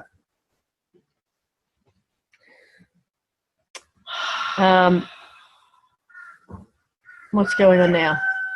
Maury, what did you say? We are living a sci-fi. Yeah. Yeah. Can I just, well... The dinosaurs died off from the unicorn parts. That's right. That's how it was. The unicorns killed all the dinosaurs. I just need to check something really quick. Passive unicorn rainbow fart inhalation is not good for you. There was something else I wanted to pull up.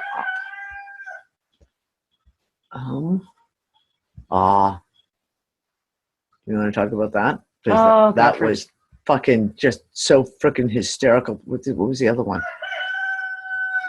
And this as well. And that. Okay, first one, guys, I got one. We're just going to change the topic just for a little bit because, let's face it, all our brains are probably pretty much fried on this one as it is anyway. I'm going to share your screen. Let's throw this out there because, if we really want to talk about fuck-uppedness, let's talk fuck-uppedness. We have a letter from Obama. Oh, crap. It just flipped on me. Damn it. I'm going to have to go find it. No, you sure you didn't just change? No, let me see. There we go. There we go. Letter from Obama, released by the White House. This is the official White House website, fully confirmed, May 26, 2016. Letter from Obama, space report. Dear Mr. Chairman, dear Senator, dear Representative, I transmit herewith, in accordance to Section 1613 of the National Defense Authorization Act for the fiscal year of 2016, Public Law 11492, the report and classified annex on an integrated policy to deter adversaries in space. The report is the result of an interagency process with the objectives to reduce risk to the United States and our allies in space. There's no comma. To reduce the risk to the United States and our allies in space, and to protect and preserve the rights, access, capabilities, use, and freedom of action of the United States in space. Success will require a multi-year effort and a commitment all across all departments and agencies, and I look forward to your continued support. Needless to say, we had quite the discussion in this house about that one sentence. The objective is to reduce the risk to the United States and our allies in space, semicolon. There's no comma in there. And our allies, comma, in space. No. It's all one sentence. Well, that's the thing, Jed. That's the way it's written, the pronunciation, the what do you call it? It's rather ambiguous. What's the word I'm looking for? Terminology? No. The punctuation. Jesus. Is very ambiguous. To say the least. Very, very ambiguous. The report is the result of an interagency process with the objectives to reduce risks to the United States and our allies in space. And our allies in space. Reads as, there is no comma in there. And our allies, comma, in space. No. What allies, anyway? Yeah, what? And which allies? Now, who are the US's allies in space? Well, technically, globally, we're talking Russia. That's the funny thing. Because it's only in space are those two considered allies? Exactly. Not here on terra firma. Which is hysterical. I mean, I've been taking the piss out of the Soyuz rocket program for 2 fucking years. Because here the U.S. has got all these sanctions against Russia. No one else is allowed to have any dealings with Russia, but we're going to buy a Soyuz rockets from the Russians and have the Russians send all our astronauts into space because we can't do it ourselves apparently anymore. Okay, so Russia technically could be claimed as their allies in space. Yes, absolutely. China's got their own rocket program now. Europe, the European Union has got their own. Japan, even India's got its own rocket program, space program. So is that allies in space? Or Our allies in space. Are our allies in space? And like I said, I just found it very, Elon Musk is a space program as well. You got it. SpaceX, absolutely. But this little teeny written piece. You got to remember that there are teams who write this shit. Exactly. This is not Obama just scribbling something down on the back of a napkin. This was a team. Yeah. And this little, as short as it is, would have been days to write, probably, if not weeks. And it got vetoed by so many people. Every word is checked. If it comes out ambiguous, it was meant to be ambiguous. And it was what? The new Space Act back in November, the new commercialization of space, because that's what it was. It was like basically UCC law planted in outer space for the commercialization of space, and it was completely freaking bizarre. But again, there was even shit in that one that was very ambiguous as to what exactly is it that you're trying to say. I'm not sure.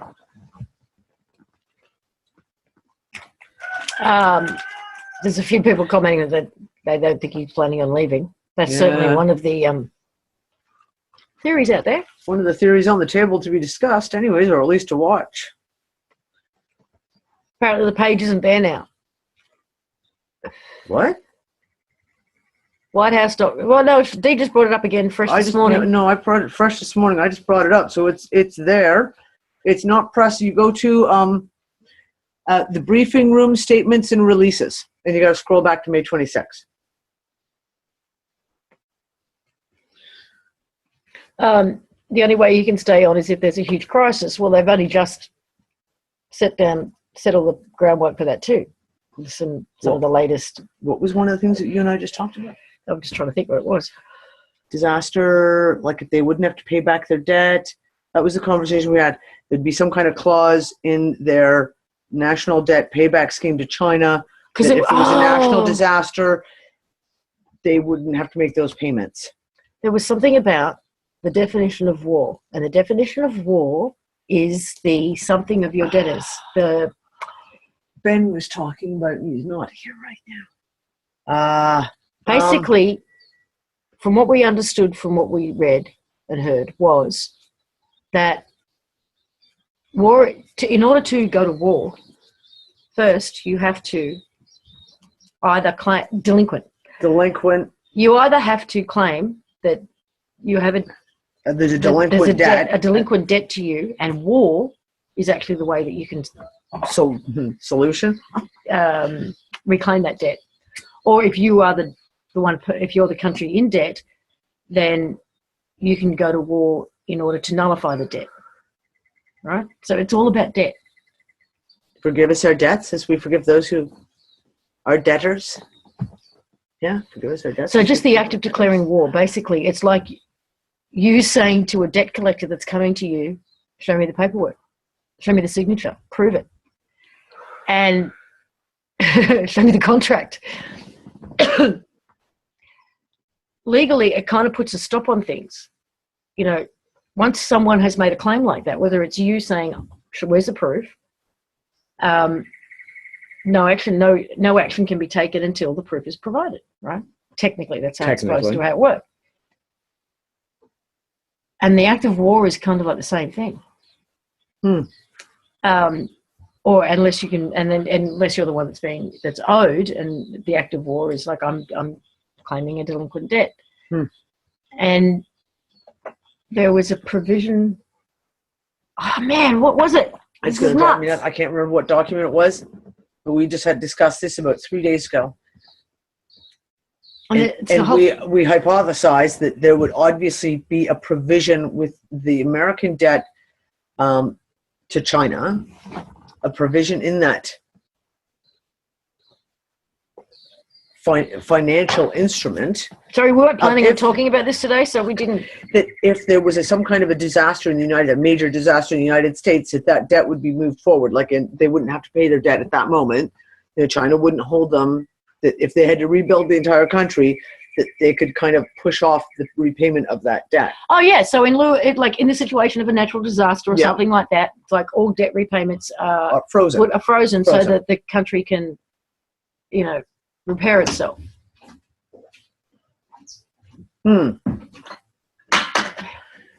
So I have a quick question. Are you guys in the States? The New Madrid, Yellowstone, anybody? Yeah, San Andreas, pick one, anyone. The food stamp cards, the acronym's just gone right out of my head now for food stamps in the States. Have they actually, has that been sorted out now? EBT, the EBT cards. Because I read an article that was the 9th or 10th of June, and there was a massive amount of those cards that had not been loaded. Oklahoma. 12 Kansas received as normal. Okay, 12. Okay, now this is really interesting, and the reason I want to look at this is because we have an article. I'm not going to pull it up, but I will publish it with this, but I will just read it out to you guys. This came up, and you guys probably all saw this on Facebook. Is it this one? Oklahoma cops unveil a new device enabling direct seizure of bank accounts, credit cards. This is on Zero Hedge. That basically, stay out of Oklahoma for love nor money. Don't go there, because the police now have a device that allows them to electronically take over and steal all your money out of your bank accounts On the spot, on the side of the road. This proof. They take your wallet, they zip your cards, and clean out your account. This isn't kind of like hearsay stuff. Now, we had, I'm pretty sure I know exactly where it is too. If you give me a second, I can pull it up.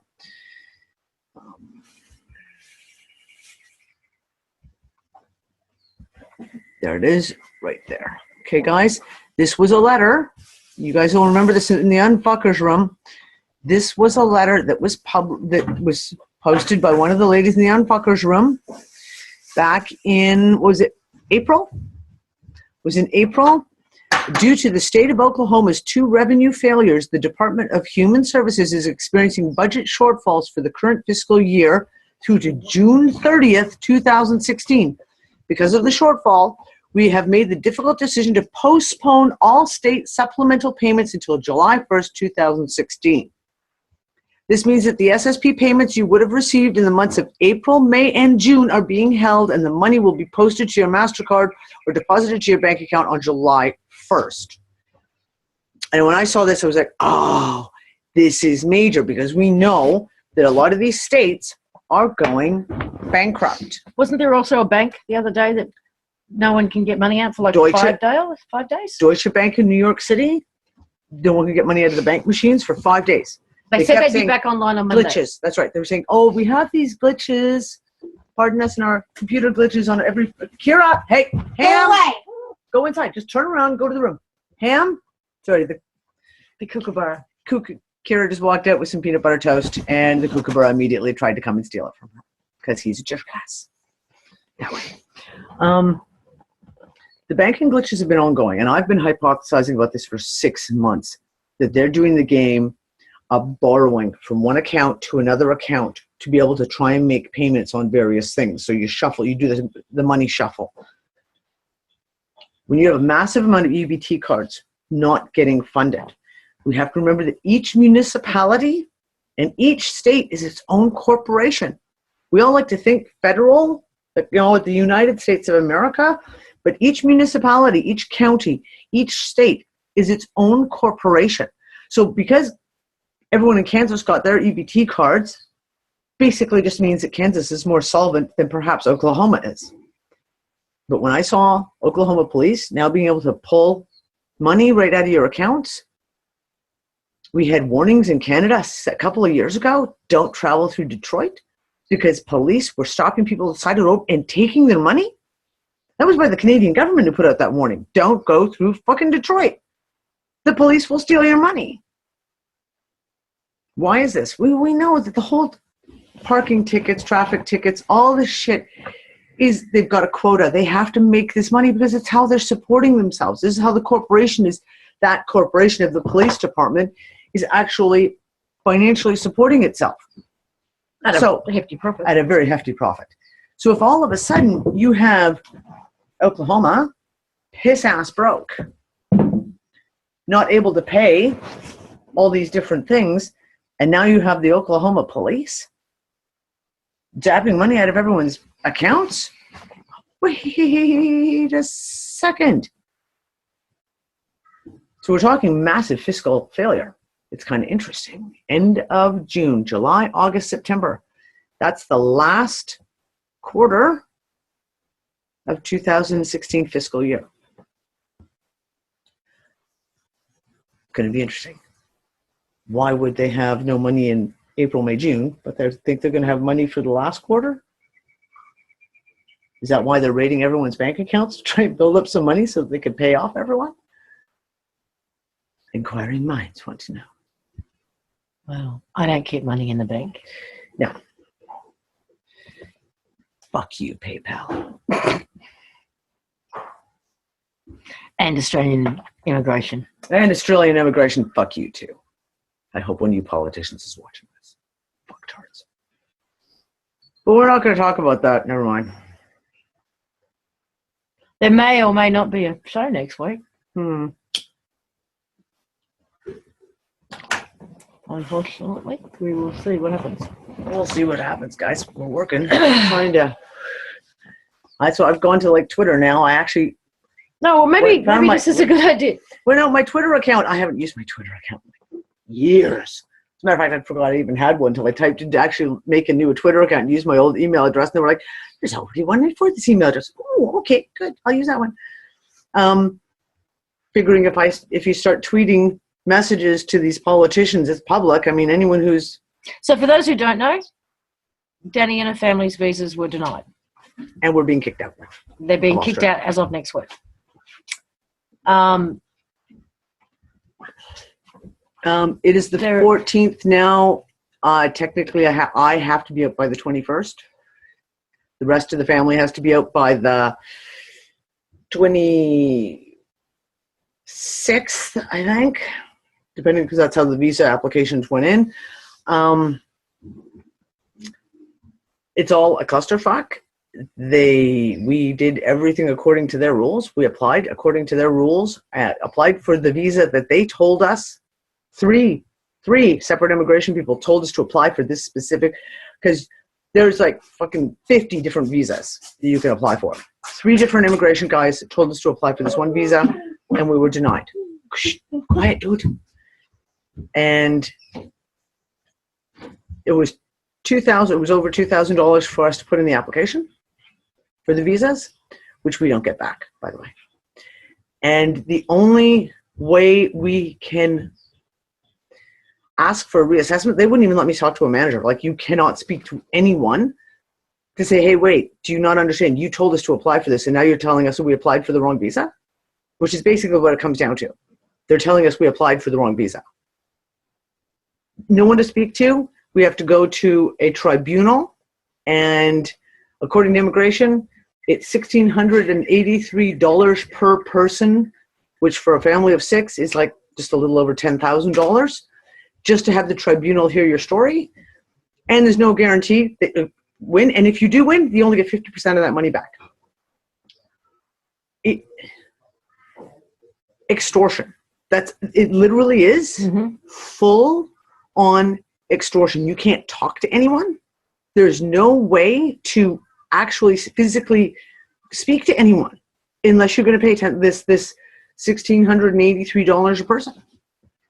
That's it. And then you don't even get to speak to a person. You just basically send them your documents, and they go through another rubber stamp process.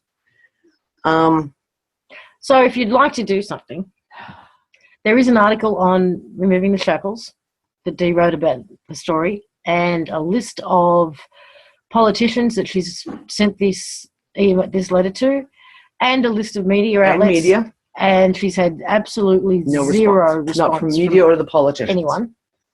So we're doing things like going to their Twitter accounts, their Facebook pages. Yep.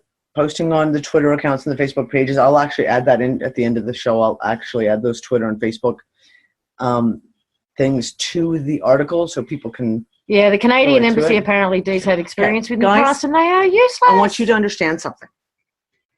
If you're ever traveling anywhere in the world and you think that your embassy for whatever country you were supposedly be from is going to help you, they will not help you in any situation, because embassies are foreign trade and policy.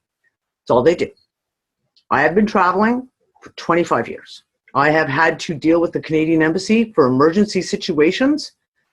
One I talked about in the Congo, when the Congolese government was holding Nick hostage, literally hostage, and wouldn't let his passport go until he paid $500 cash under the table. I went to the Canadian Embassy, and they were like, we can't help you. What? No, nothing we can do about it. When I had all my ID, my passport, my money, and everything stolen when I was in Thailand, and I went to the Canadian Embassy, they basically were like, so, what do you want us to do about it? Your embassy does jack shit. The embassies are not for the people, they are for the corporations. They are nothing more than corporate foreign trade entities. All they do is regulate trade between countries and political. That's it. So, no, I'm not going to go to the Canadian Embassy because they're useless as tits on a bowl. And I have that through all over the world, every Canadian embassy I've ever dealt with. Jules, yeah, we could have gone. Listen, the visa that we came in from is a 1-year visa, but you can only stay for 3 months. So you can stay for 3 months, leave, and come right back and automatically get another 3 months. And if we had known that, perhaps we could have done exactly that, gone to New Zealand and come back, and we would have automatically had another 3 months. But we spent $2,000 applying for the visa. And the moment you apply for that visa, your visa that you came in under is now void and null. So we don't even have that as an option now. So we have to leave Australia. We have no idea. We have no idea.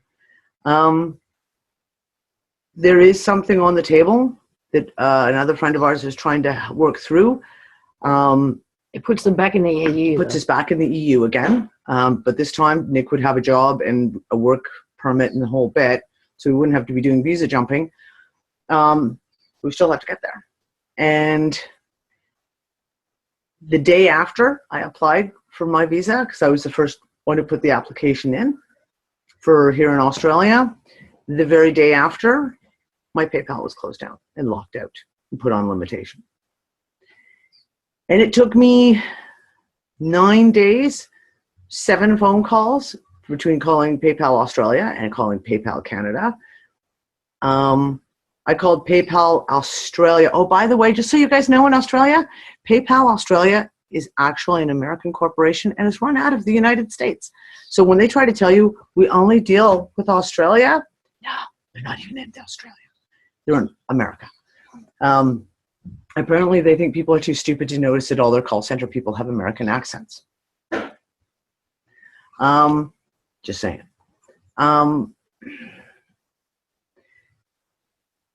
I talked to the Australian PayPal. I could get into my account. It was limitations on the account, so I couldn't move money around, but I could at least sign into my account. 5 minutes after I got off the phone with PayPal Australia, my account was locked down. I couldn't access my account at all anymore. After multiple phone calls to Canada, PayPal Canada, because that's, of course, where my PayPal was originally registered, they finally allowed me, and the excuse was, well, it was a security. We noticed that your account had been accessed from another part of the world. So we had, for security reasons, we had to lock it down. Really? I've been in that other part of the world for 3 months. I've been using my PayPal account, And it took 3 months for your security system to figure out that I was in another part of the world. After I just talked to PayPal Australia and explained the entire situation, that I was visiting Australia, and then you locked me out. So needless to say, I still don't even have access to my PayPal account. Long and short of it, PayPal is being fucktards, and they won't. They want documentation. We can't figure out what documentation they want because they refuse to tell me what documentation, but they won't take the limitations off my account until I provide the documentation that they won't tell me what they need. So that's the situation. Yeah. Therein is the situation in a nutshell. Okay. Where are we? What time is it? We have 8 really? minutes. I don't know how that happened. Okay, that was a really quick 2 hours, guys. Bottom line. You can't hold on to anything. No. Tomorrow it's going to be different again. Kind of like this weather. Kind of like this weather. We are seeing, speaking of that, we have seen the most bizarre things I've never seen in my life in terms of cloud activity, formation, colours in the sky, sun, moon, shit. I mean,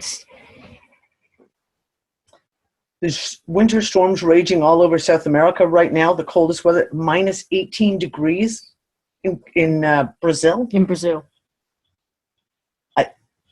They're supposed to be having the Olympics there? We've had areas. I remember times where there's been floodings in multiple countries at the same time. Yeah. Right now, the entire planet. Though, it's the whole planet, and it doesn't make sense. The whole planet. And I'm not saying this is why, I'm just saying the only thing that I've heard so far as to any kind of explanation has actually come from the Yellow Rose for Texas camp. Because Rose said back in 2013, I think, that there would be a huge wet down before the shift, that the whole planet would be flooded. And it is right now. It actually happens to be right now. There's every continent of the planet, every continent in the world right now. The mainstream explanation is that they just keep making up words and trying to bombogenesis and water spout bombs. and trying to tell us that this shit goes on all the time. Oh yeah, it's all normal. Lightning without clouds. Lightning without clouds. Lightning not only without clouds, but without noise, without sound, without rain, without just lightning. Just lightning. All by itself. Bizarre fucking lightning. You wouldn't even call it a normal electrical storm. It's not just that. No. It's that video footage that we saw that showed all the lightning coming up from the ground. Yeah. Admittedly, that could be a video that somebody just reversed. And no, that's possible.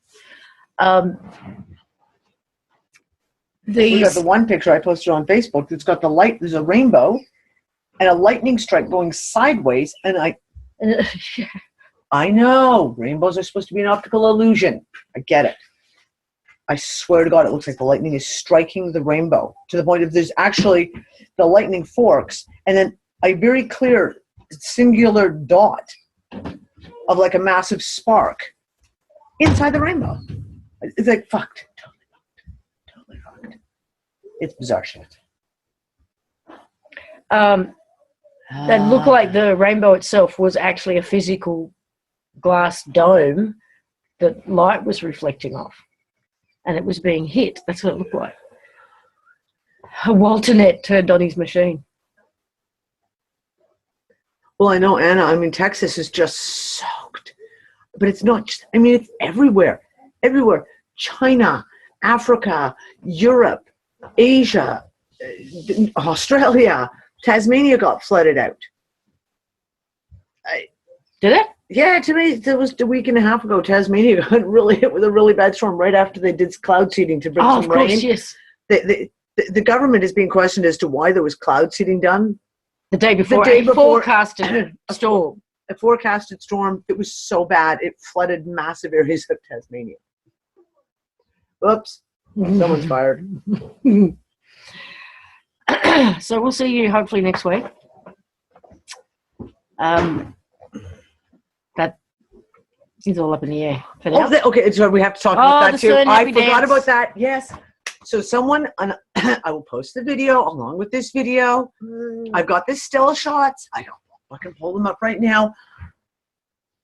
You know the song "Happy," and there's been hundreds and hundreds of people have made videos using the song. It just shows them everyone have it happy. 'Cause I'm happy. Yeah, and they're everyone dancing. First of all, no one in CERN can dance. They will never be asked to be on Dancing with the Stars.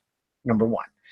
Number two, there is, as they're flipping through all these pieces of CERN, there's a guy sitting in an office, and he has two signs hung around his neck, written on cardboard with a magic marker. One says Bond 1, no idea what that means, and right underneath it is a big cardboard sign that says Mandela.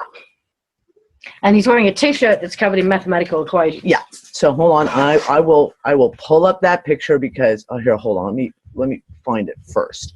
Like this is one of those things where you just what? No, there's just no way. There it is. And I will pull up the other one as well. Okay, guys, give me a second. I will show them to you. Okay, so here's the first one. You can see there's the guy, and this is a cut right out of the video, and you can see he's got Bond number 1, and he said, "We are happy at CERN," and then underneath it, you can see it says Mandela. Okay, then you get to the second one. So I pulled it back, and you can see it even more clearly. It says Mandela, not Mandala, as in like sand mandalas and crystal mandalas. No, Mandela. And he's wearing a T-shirt that is covered in, like Lisa said, some kind of mathematical stuff, equations. Okay, I don't know whether we talked about this or whether it was just a discussion that happened in the Facebook group. I think we did. But that what if moment that I had where I said, what if they knew that we were on a negative timeline and there are some good guys, some white hats, some whatever. We discussed that last week, didn't we? I think we discussed this on the roundtable last week. And perhaps CERN is trying to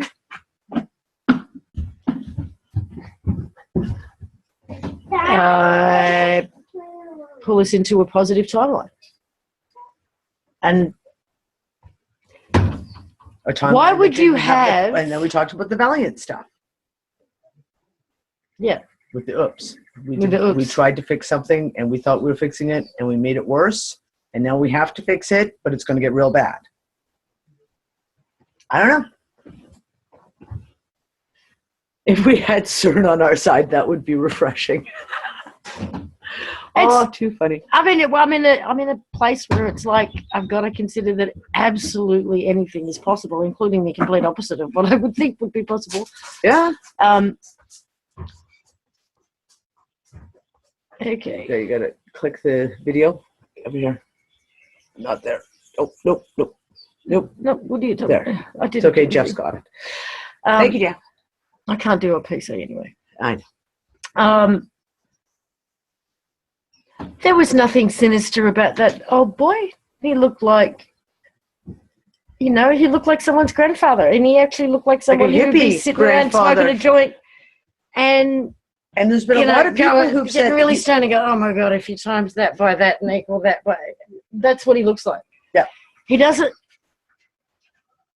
I don't know. And all these stupid kids, these students at CERN, doing this silly happy dance. I mean, maybe they had no clue what they were doing. Yeah, well, of course. Or why. But I've already if they're seeing the Mandela effect as the symptoms of something positive,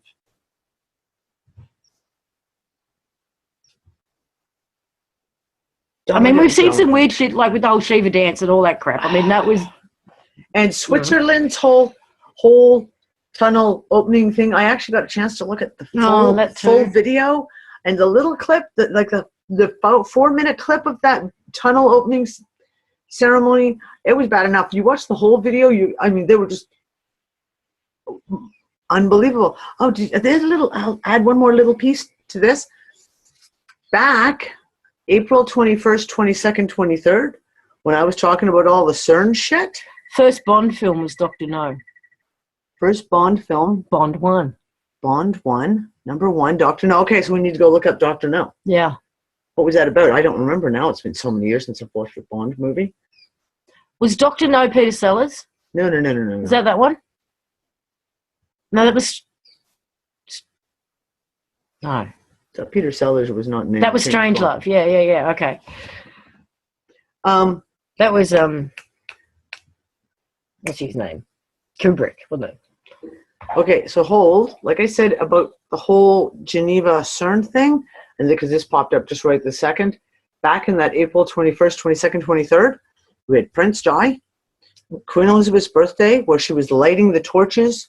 They were then lighting the torches all over England or the United Kingdom, like 1,600 torches being lit all over the United Kingdom. Is also the day that they lit the torch in Greece with a massive Olympic torch opening ceremony. Also happened at that exact same time. Do you know where that torch went after it left Athens? It went to Geneva, Switzerland. They brought the fire from the torch in a special lantern for a ceremony in Geneva, Switzerland. And from there, it was flown to Rio to do the run with the torch all the way around as the preset to the Olympic Games. It went to Geneva, Switzerland. And you're famous for talking about factions, right? Yep. So here we've got one faction who's doing the satanic rituals, it's dances to Shiva and freaking fire starter tunnels openings with goats and whatever, and goats and fires, torches going around the world. We've got all that shit, and then if we've got factions, and I believe we do. Yep. Good guys. Then we've got to counter to that. I agree. So, I've always agreed with that. If the bad guys are out there, Dr. No, 1962, a resourceful British government agent seeks answers in a case involving the disappearance of a colleague and the disruption of the American space program. Okay, got to watch Dr. No. Okay, we'll have to sit down and watch Dr. No tonight. Fuck it, we'll watch it this afternoon. That'll be one the kids can watch because I mean it's old James Bond. Thank you, Jed. Oh, that's real. Bond. What else could Bond 1 mean? In terms of mathematically or biochemically? Sean Connery was the first Bond, right? Sean Connery was the very first James Bond. I think so. Yes, I thought so.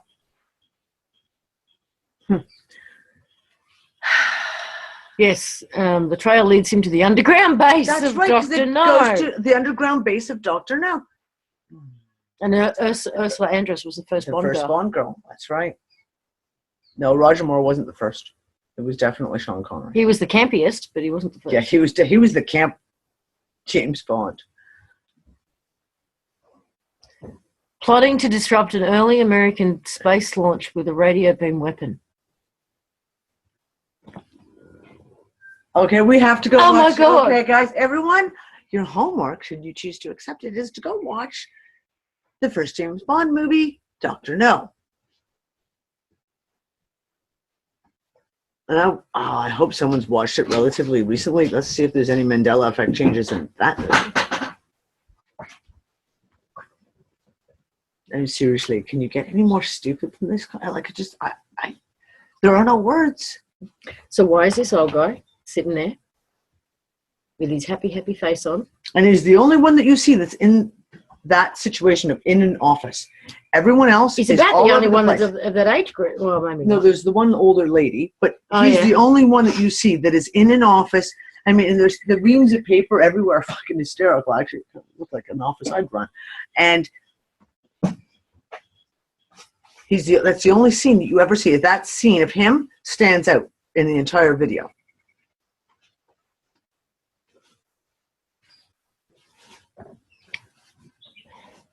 There's all these connections with the colour orange happening too. Okay. Orange, i.e. amber. Oh, did I say that? Sorry. Bernstein, I mean, no, I didn't say that either. Okay. We should go now. Everybody go watch Dr. No. Oh, And we all the take notes, insanity. and we'll compare notes next week. Same bad time, same bad channel. Okay. Too freaking funny. I'll see you tomorrow for the collective.